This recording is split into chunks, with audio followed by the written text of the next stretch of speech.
This video is brought to you by Altium 365, where the world designs electronics, and Octopart, the fastest search engine for electronic parts. Get a free copy of Altium software using the link provided in this video description.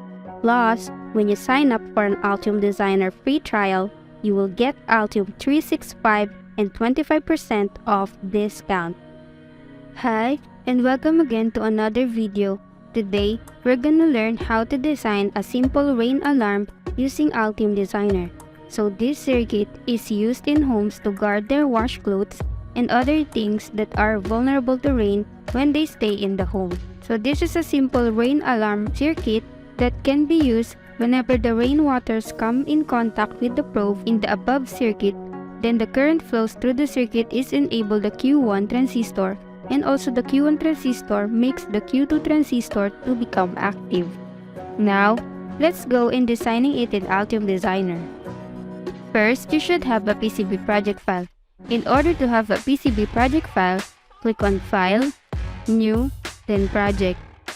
Then, you can set here the project name and the folder in where you want to save your project. So for this case, let's put Rain Sensor in the Project Name tab. Then click Create. Next, you need to create a schematic doc. Click again on File, New, then Schematic. After the schematic sheet appear, save the schematic doc. Right-click on the schematic doc, then click Save. Save it to the same folder. Next, we're going to create a library. Click on File, New, Library, then Schematic Library. Save again this one.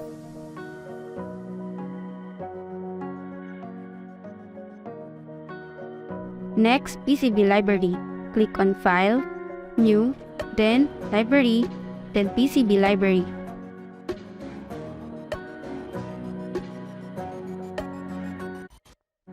Save again this one.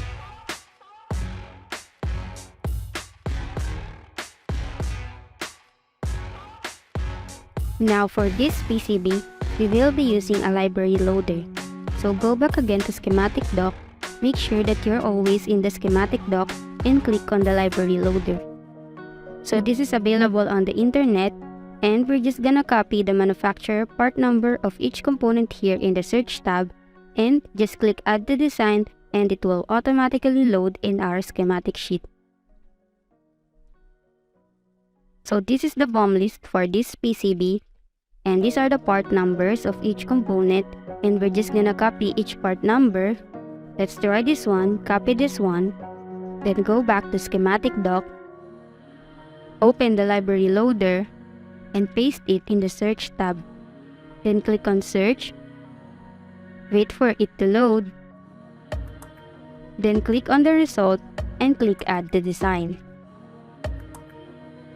Now as you can see, it automatically added in the schematic doc, and if we check on the schematic library, you can see that it is added on the library. So next thing we need to do is to edit the comment. So since this is a 10 microfarad, we will put here the value of the component. So save this one.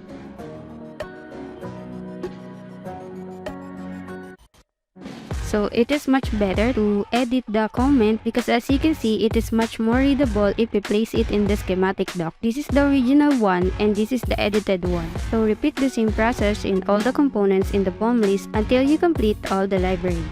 After you finish all the components in the BOM list using a library loader, you can check here in schematic library panel all the added libraries.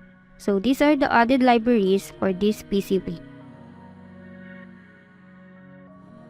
Next, we're going to put all of this in our schematic doc. So go back to the schematic doc and click on Components. If there is no component in your panel, just press K in your keyboard, then click on Components. Now you can see here the library for this project. So we're just gonna drag the library inside the schematic sheet. Next, we need to set the designator of each component. So there are two ways in setting the designator of the components. We can set it manually by double-clicking the components and edit manually the designator. Or we can do it in automated way. Just click on Tools, Annotation, Annotate Schematics, then click on Update Changes List, click OK, and as you can see on the proposed column, here are the assigned designator. So click on Accept Changes, Create ECO, then click Execute Changes. Close all the tabs, and as you can see, the designator on each component has been assigned. Next, we're going to put the connection on the components. So to put connection, click Place, then Wire. So snap it in the pin of the component and connect it to the other pin of other component in where it should be connected.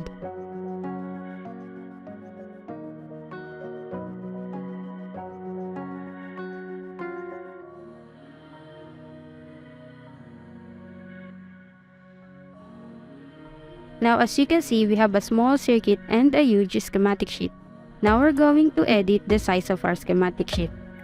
Just go to Properties panel, change the units to mm, and click on Custom. Now this is where you can set the width and the height of the schematic sheet. So this is the finished schematic, and before we go to the placement, make sure to always perform validation. So just right-click on the project PCB file and click on Validate. Then to check the result, go to Message panel.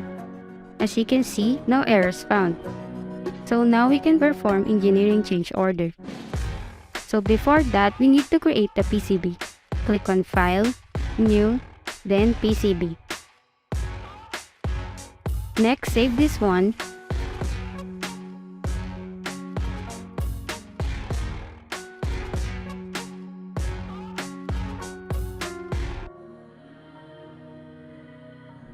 And go back to Schematic Doc.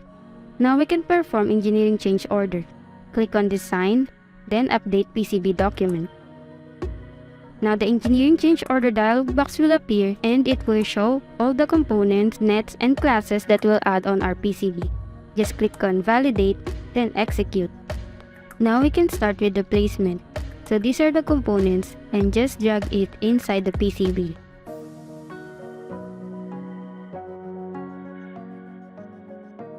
After you place all the components inside the PCB, next we're going to edit the board shape. Just press 1 on your keyboard to activate this kind of view, then click on Design, then Edit Board Shape.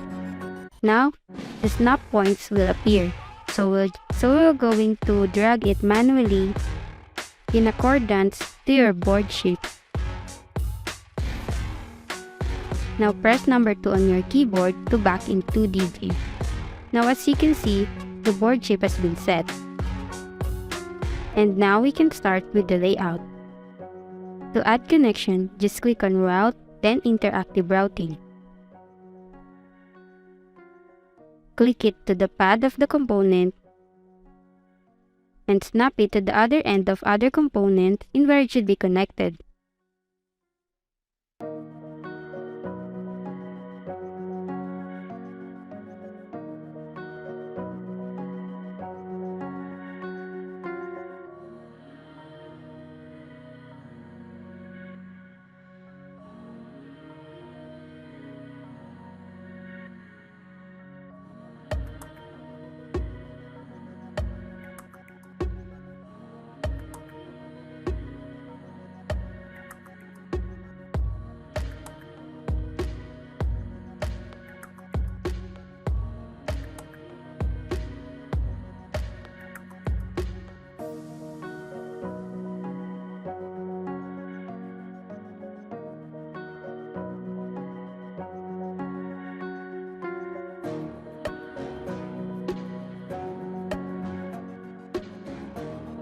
Now we're done with the layout.